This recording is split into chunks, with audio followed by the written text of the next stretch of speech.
வணக்கம். மாநில செய்திகள் வாசிப்பவர் மிருதுலா.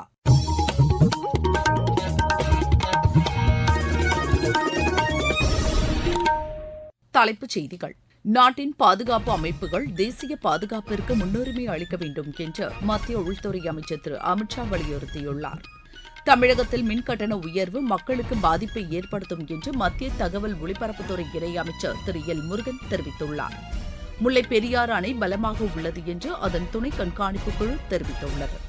தமிழகத்திலிருந்து கனிம வளங்களை அண்டை மாநிலங்களுக்கு எடுத்துச் செல்வது தடுக்கப்படும் என்று மாநில அமைச்சர் திரு துரைமுருகன் அதிகாரிகளுக்கு உத்தரவிட்டுள்ளார். ஆசிய கோப்பை மகளிர் டுவெண்டி கிரிக்கெட் போட்டியில் இந்தியா 7 விக்கெட் வித்தியாசத்தில் பாகிஸ்தானை வென்றது. இனி விரிவான செய்திகள். நாட்டின் பாதுகாப்பு அமைப்புகள் தேசிய பாதுகாப்பிற்கு முன்னுரிமை அளிக்க வேண்டும் என்று மத்திய உள்துறை அமைச்சர் திரு அமித் ஷா வலியுறுத்தியுள்ளார். பாதுகாப்புத்துறை உயர் அதிகாரிகளின் உயர்மட்ட கூட்டம் திரு அமித் ஷா தலைமையில் நடைபெற்றது. இந்த கூட்டத்தில் மத்திய புலனாய்வு துறைகளின் நடவடிக்கைகள் குறித்து அவர் ஆய்வு செய்தார். அப்போது பேசிய அவர், அனைத்து அமைப்புகளும் ஒன்றாக இணைந்து தீவிரவாத நடவடிக்கைகளை முறியடிக்க வேண்டும் என்றும் கேட்டுக் கொண்டார். நாட்டின் பாதுகாப்பை பலப்படுத்தும் விதத்தில் கிடைக்கும் தகவல்களை அனைத்து அமைப்புகளும் தேவைக்கேற்ப பரிமாறிக்கொள்ள வேண்டும் என்றும் அவர் வலியுறுத்தினார். தமிழகத்தில் மின்கட்டண உயர்வு மக்களுக்கு பாதிப்பை ஏற்படுத்தும் என்று மத்திய தகவல் ஒலிபரப்புத்துறை இணையமைச்சர் திரு எல் முருகன் தெரிவித்துள்ளார். ஈரோடு மாவட்டத்தில் புஞ்சை புளியம்பட்டியில் நடைபெற்ற வாக்காளர்களுக்கு நன்றி தெரிவிக்கும் நிகழ்ச்சியில் பேசிய அவர், திமுக அரசு அடிக்கடி மின்கட்டண உயர்வை அறிவித்து வருவதாகவும், ஏற்கனவே உயர்த்திய மின்கட்டண உயர்வால் ஈரோடு, கோவை, திருப்பூர் உள்ளிட்ட மாவட்டங்களில் பல தொழில்கள் மூடப்பட்டுள்ளன. இந்நிலையில் மீண்டும் மின்கட்டணம் உயர்த்தப்பட்டுள்ளது அதிக பாதிப்பை ஏற்படுத்தும் என்றும், இந்த கட்டண உயர்வை திரும்பப் பெற வேண்டும் என்றும் திரு எல் முருகன் வலியுறுத்தியுள்ளார். இந்த மின்கட்டண உயர்வு மக்களுக்கு ஒரு மிகப்பெரிய பேரிடியாக இருந்து கொண்டிருக்கிறது. ஏற்கனவே ஒரு வருடத்திற்கு முன்னால் அவர்கள் மின்கட்டணத்தை உயர்த்தியதிலிருந்து இன்னும் மக்கள் மீள முடியவில்லை. அப்பொழுதே பல தொழில் நிறுவனங்கள், குறிப்பாக திருப்பூர், ஈரோடு, கோயம்புத்தூர் இந்த பகுதியில் மூடப்பட்ட நிறுவனங்கள் திறப்பதற்கு கூட அவர்களுக்கு வழி தெரியாமல் இருந்து கொண்டிருக்கிறது. அதனால்தான் நம்மளுடைய பிரதமர் நரேந்திர மோடிஜி அவர்கள் ஏழை எளிய மக்கள் பலன் பெறும் விதமாக சூரிய ஒளியிலிருந்து மின்சாரம் தயாரிக்கின்ற தகடுகளை வீட்டுகளிலேயே பொருத்தி அவர்கள் வீடுகளுக்கு தேவையான மின்சாரத்தை அவர்களே எடுத்துக்கொண்டு மீதி அரசாங்கத்திற்கு கொடுக்கின்ற அந்த திட்டத்தையும் நிறைவேற்ற இருக்கிறார்கள். அதன் மூலம் மக்களுக்கு ஒரு நன்மை கிடைக்க இருக்கிறது. முன்னதாக கோவை மாவட்டம் அன்னூர் பகுதியில் பேசிய அவர், தேர்தலில் தாம் அளித்த வாக்குறுதிப்படி அன்னூர் மற்றும் அவிநாசி பகுதிகளில் மிகப்பெரிய ஜவுளி பூங்கா அமைக்கப்படும் என்றும், சேலம் அன்னூர் மேட்டுப்பாளையம் வழியாக 4 வழிச்சாலை அமைக்கப்படும் என்றும் தெரிவித்தார். அவிநாசியில் நடைபெற்ற நிகழ்ச்சியில் பேசிய அவர், தமிழகத்தில் சட்டம் ஒழுங்கு கேள்விக்குறியாக உள்ளது என்று குறிப்பிட்டார். அவிநாசி அத்திக்கடவு திட்டத்தை நிறைவேற்ற மாநில அரசு உடனடியாக நடவடிக்கை எடுக்க வேண்டும் என்றும் அமைச்சர் திரு எல் முருகன் கேட்டுக் கொண்டார். முல்லைப் பெரியாறு அணை பலமாக உள்ளது என்று அதன் துணை கண்காணிப்பு குழு தெரிவித்துள்ளது. தேனி முல்லைப் பெரியாறு அணையை கண்காணித்து பராமரிக்க அமைக்கப்பட்ட மத்திய நீர்வள ஆணைய செயற்பொறியாளர் தலைமையிலான துணைக்குழுவினர் அணையை நேற்று ஆய்வு செய்தனர். முல்லைப் பெரியாறு அணையின் நீர்மட்டத்திற்கு ஏற்ப அணையின் கசிவு நீர் நிமிடத்திற்கு 81.875 லிட்டராக இருப்பதாக தெரிவித்துள்ளனர். அணையின் 13 மதகுகளில் 3 மதகுகளை இயக்கி சரிபார்த்தனர். மேலும் அணையில் பருவமழை காலங்களில் மேற்கொள்ள வேண்டிய பராமரிப்பு பணிகள் குறித்தும் ஆலோசனை நடத்தினர். இம்மாதம் 31ஆம் தேதி வரை 137 அடி தண்ணீர் தேக்கிக் கொள்ளலாம் என்றும் மத்திய நீர்வள ஆணைய தலைமை பொறியாளருக்கு அனுப்பி வைக்கப்பட்ட ஆய்வறிக்கையில் துணைக்குழு தெரிவித்துள்ளது. தமிழகத்திலிருந்து கனிம வளங்களை அண்டை மாநிலங்களுக்கு எடுத்துச் செல்லும் வாகனங்களை கைப்பற்றி நடவடிக்கை மேற்கொள்ள வேண்டும் என்று மாநில நீர்வளத்துறை அமைச்சர் திரு துரைமுருகன் அதிகாரிகளுக்கு உத்தரவிட்டுள்ளார். புவியியல் மற்றும் சுரங்கத்துறையின் செயல்பாடுகள் குறித்த ஆய்வுக் கூட்டம் அவர் தலைமையில் சென்னை தலைமைச் செயலகத்தில் நேற்று நடைபெற்றது. இந்த கூட்டத்தில் பேசிய அவர், பறக்கும் படைகள் திடீர் தணிக்கை மேற்கொண்டு கனிம வளங்கள் சட்டத்திற்கு புறம்பாக எடுத்துச் செல்வதை தடுக்க நடவடிக்கை எடுக்க வேண்டும் என்று கூறினார். மேலும் கனிம வனத்துறையின் வருவாயை பெருக்குவதற்கு சுரங்கங்கள் மற்றும் குவாரிகள் வைத்துள்ள நிலுவைத் தொகையினை வசூல் செய்ய உடனடியாக நடவடிக்கை எடுக்க வேண்டும் என்றும் அதிகாரிகளுக்கு திரு துரைமுருகன் வலியுறுத்தினார். நீங்கள் கேட்டுக்கொண்டிருப்பது மாநில செய்தி அறிக்கை. புதிய குற்றவியல் சட்டங்களின் சிறப்பு அம்சங்கள். இந்த புதிய சட்டங்கள் நீதியில் மட்டுமே கவனம் செலுத்துகிறதே தவிர தண்டனையில் அல்ல. பயங்கரவாத செயல் வரையறுக்கப்பட்டுள்ளது. சிறார்களுக்கு எதிரான குற்றச் செயல்களில் ஈடுபடுவோரை கடுமையாக தண்டிக்கும் சட்ட பிரிவுகள். 7 ஆண்டுகள் அல்லது அதற்கு மேற்பட்ட தண்டனைக்கான வழக்குகளில் தடயவியல் விசாரணை கட்டாயமாக்கப்பட்டுள்ளது. கைது செய்யப்பட்ட நபர் எல்லை வரையறையின்றி எந்த ஒரு நீதிபதி முன்பும் ஆஜர்படுத்தும் முறை.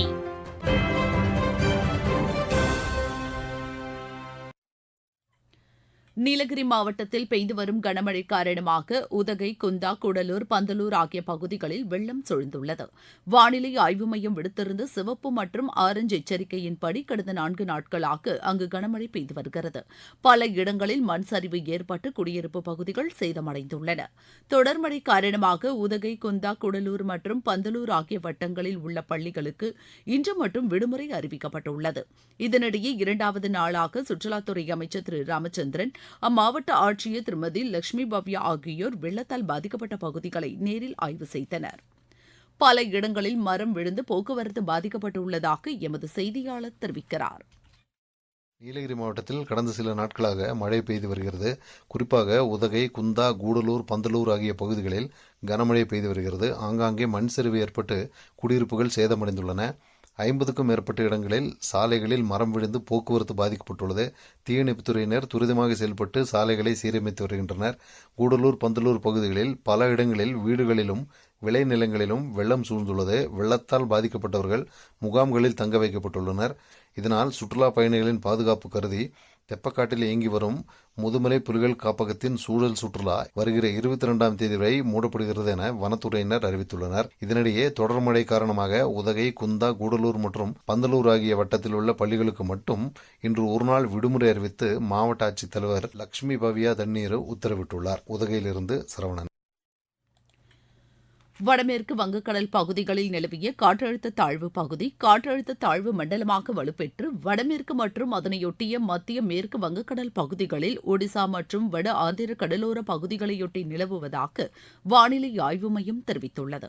காற்றழுத்த தாழ்வு மண்டலம் வடமேற்கு திசையில் நகர்ந்து இன்று காலை ஒடிசா மாநிலம் பூரிக்கு அருகே கரையை கடக்கக்கூடும் என்றும் இதனால் தமிழகத்தின் ஓரிரு இடங்களில் இடி மின்னலுடன் கூடிய லேசானது முதல் மிதமான மழைக்கு வாய்ப்பு இருப்பதாகவும் வானிலை ஆய்வு மையம் தெரிவித்துள்ளது. நீலகிரி, கோவை மாவட்ட மலைப்பகுதிகளில் கனமழை பெய்ய வாய்ப்புள்ளதாகவும் மாநிலத்தில் வரும் 21 முதல் 25ஆம் தேதி வரை ஓரிரு இடங்களில் லேசானது முதல் மிதமான மழைக்கு வாய்ப்பு இருப்பதாகவும் தெரிவிக்கப்பட்டுள்ளது. மன்னார் வளைகுடா மற்றும் அதனையொட்டிய தென் தமிழக கடலோர பகுதிகளில் இன்றும் நாளையும் மணிக்கு 35 முதல் 45 கிலோமீட்டர் வேகத்தில் காற்று வீசக்கூடும் என்றும், எனவே இந்த பகுதிகளுக்கு மீனவர்கள் செல்ல வேண்டாம் என்று சென்னை வானிலை ஆய்வு மையம் அறிவுறுத்தியுள்ளது. இருவரி செய்திகள். வெளியுறவுத்துறை அமைச்சர் டாக்டர் ஜெய்சங்கர் யுக்ரைனின் வெளியுறவுத்துறை அமைச்சரை சந்தித்து இந்தியா, யுக்ரைன் இடையிலான உறவுகள் குறித்து விவாதித்ததாக வெளியுறவுத்துறை செய்தி தொடர்பாளர் திரு ரன்தீர் ஜெய்ஸ்வால் தெரிவித்துள்ளார். பூட்டான் பிரதமர் திரு தெஷ்ரிங் டோப்கேயை வெளியுறவுத்துறை செயலாளர் திரு விக்ரம் மிஸ்ரியை சந்தித்து இரு நாடுகளுக்கு இடையிலான உறவுகள் குறித்து விவாதித்தார். மத்திய உள்துறை அமைச்சர் திரு அமித் ஷா ஒருநாள் பயணமாக இன்று ஜார்க்கண்ட் மாநிலத்திற்கு செல்கிறார். குஜராத் மாநிலம் டுங்ரி ரயில் நிலையம் அருகே சரக்கு ரயில் தடம் புரண்டது. இதுகுறித்து விசாரணைக்கு உத்தரவிடப்பட்டுள்ளது. கோவை மாவட்டத்தில் 8வது கோயம்புத்தூர் புத்தக திருவிழா கொடிசியா வளாகத்தில் நேற்று தொடங்கியது. இதனை மாவட்ட ஆட்சியர் திரு காந்திகுமார் பாடி, மாநகர காவல் ஆணையாளர் திரு பாலகிருஷ்ணன் ஆகியோர் தொடங்கி வைத்தனர். தஞ்சாவூர் மாவட்டத்தில் 7வது புத்தக திருவிழா அரண்மனை வளாகத்தில் நேற்று தொடங்கியுள்ளது. இது வரும் 29ஆம் தேதி வரை நடைபெறுகிறது. திருவள்ளூர் மாவட்ட ஆட்சியர் அலுவலகத்தில் கருவூல ஆணையரகம் சார்பில் வருமான வரி பிடித்தம் குறித்த விழிப்புணர்வு கருத்தரங்கு நடைபெற்றது. கள்ளக்குறிச்சி மாவட்டம் திருக்கோவிலூரில் 47வது ஆண்டு கபிலர் விழா நடைபெற்றது. தமிழகத்தில் உள்ள அரசு யோகா மற்றும் இயற்கை மருத்துவக் கல்லூரிகளில் மருத்துவ பட்ட மேற்படிப்புக்கான விண்ணப்பங்கள் வரவேற்கப்படுவதாக மருத்துவ மற்றும் ஹோமியோபதி துறை இயக்குநர் தெரிவித்துள்ளார். விளையாட்டுச் செய்தி. ஆசிய கோப்பை மகளிர் 2020 கிரிக்கெட் போட்டியில் இந்தியா 7 விக்கெட் வித்தியாசத்தில் பாகிஸ்தானை வென்றது.